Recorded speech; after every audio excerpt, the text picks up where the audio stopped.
Hello everyone, and welcome back to the channel for another episode of How to Not Suck at Star Wars Battlefront 2, and today we'll be covering one of my favorite villains in the game, Kylo Ren.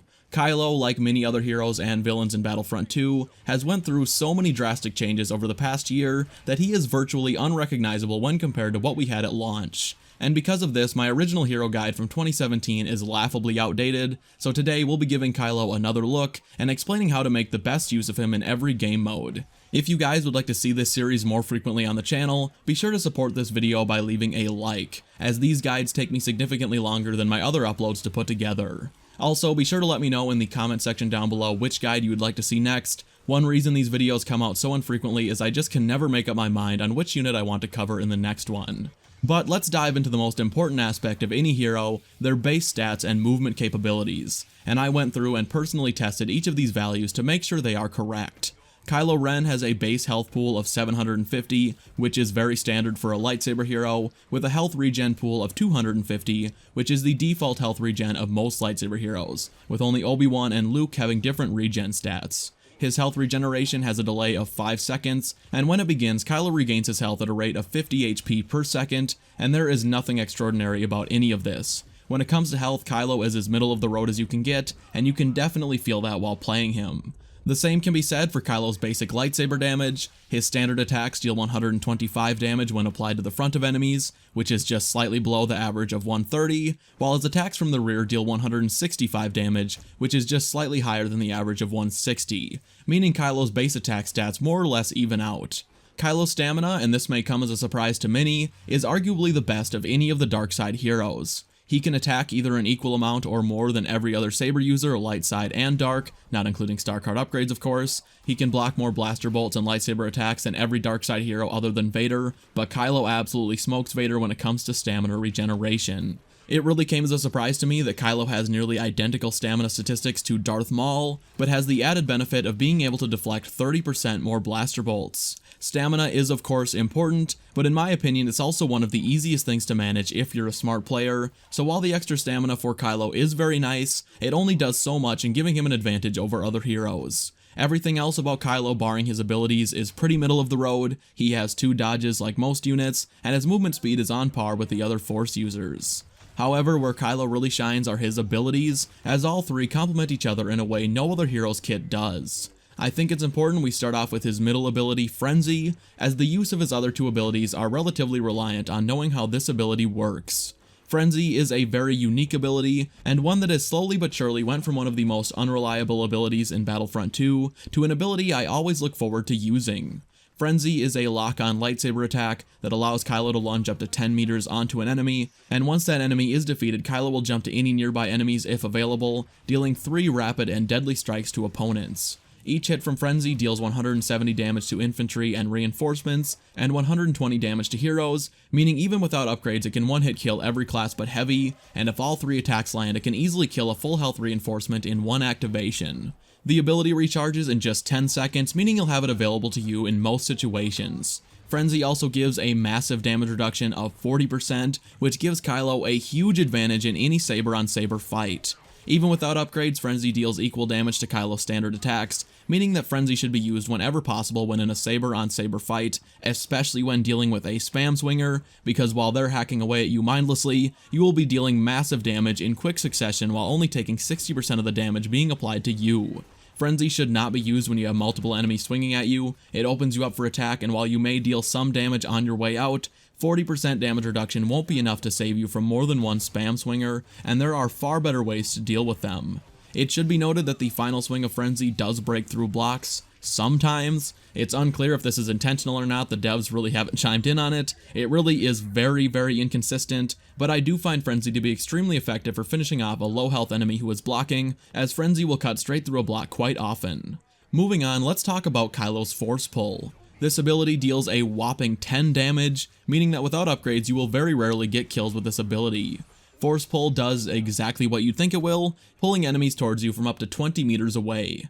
Force Pull pairs extremely well with Frenzy, as when enemies are pulled in towards Kylo, they tend to scatter and Frenzy easily homes onto targets and wipes them out in rapid succession. After a successful pull of multiple heroes, it is also safe for you to go in for a quick Frenzy use, as heroes will still be off their feet and recovering, and as long as you're quick, you'll be able to resume a defensive position before being overwhelmed.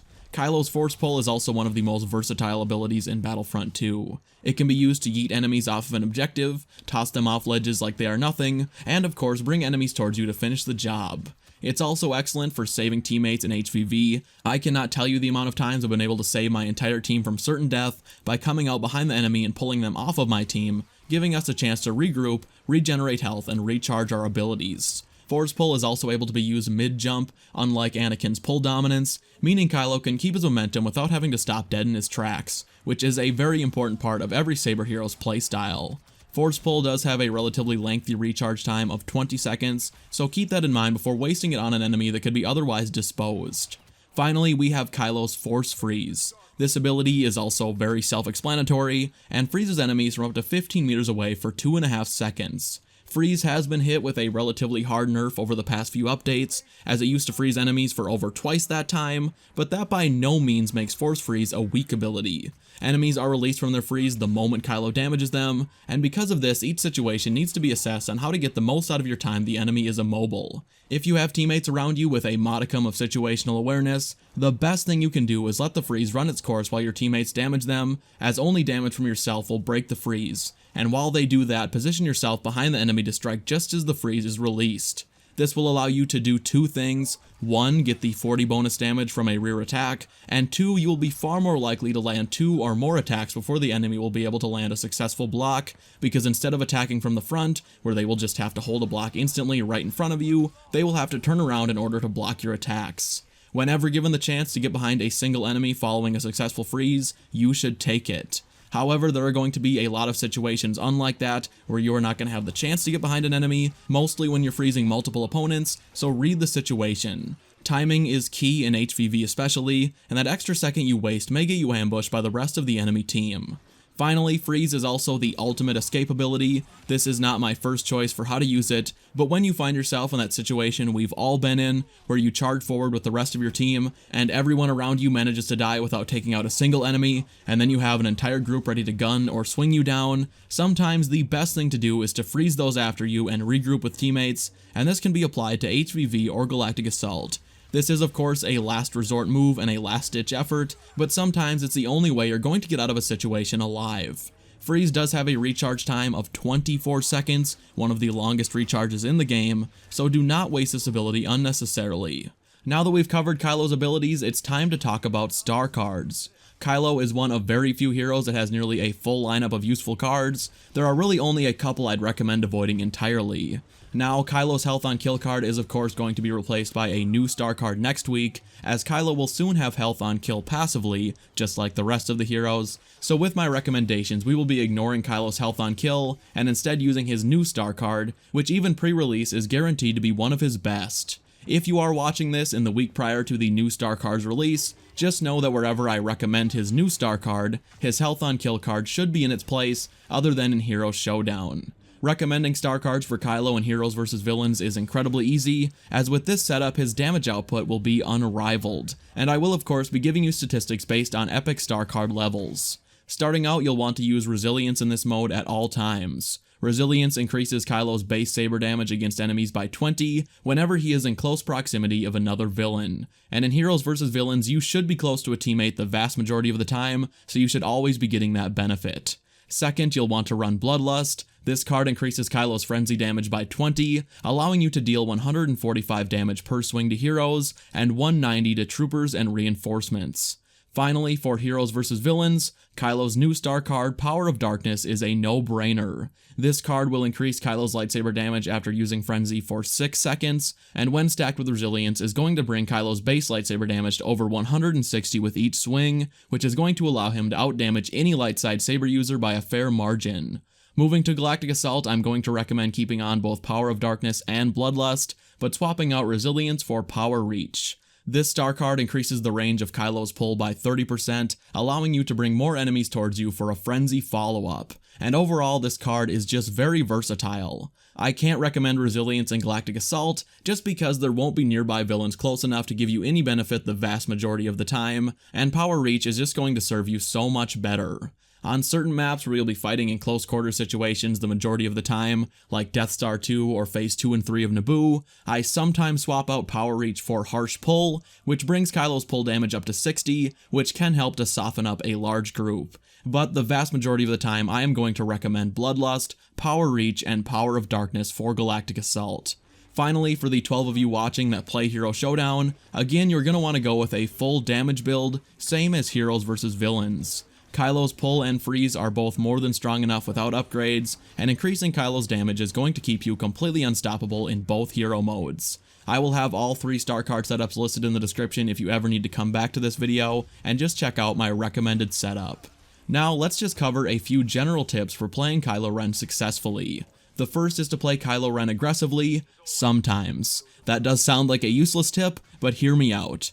Kylo is perhaps the best hero in all of Battlefront 2 for playing aggressively, but only when his abilities are off cooldown and ready to go. A Kylo Ren coming into a situation with pull, freeze, and frenzy ready to go is going to be able to wipe out an entire objective in a heartbeat if they know what they're doing. However, the second Kylo has blown his load on abilities and is back to his base stats, he is a lot less intimidating. Kylo is best played in Galactic Assault by rushing into areas with high enemy density, getting in and wiping out as many as possible with a pull and a frenzy to follow it up, and getting out if his team doesn't rush with him. Kylo can be really great for inspiring your team to push forward with you, because all it takes to capture an objective is one decent Kylo with his abilities ready to go, and a couple teammates willing to move with him. However, in those ever so common occasions where no one pushes with you, and your teammates all stand outside because they don't know what is going on or what an objective is, you're going to want to back off if there are enemies still on the objective, and then try again 20 seconds later when your abilities are ready to go again, and maybe your teammates have finally caught on. Heroes vs Villains is a little different, as Kylo can hold his own even without abilities relatively well.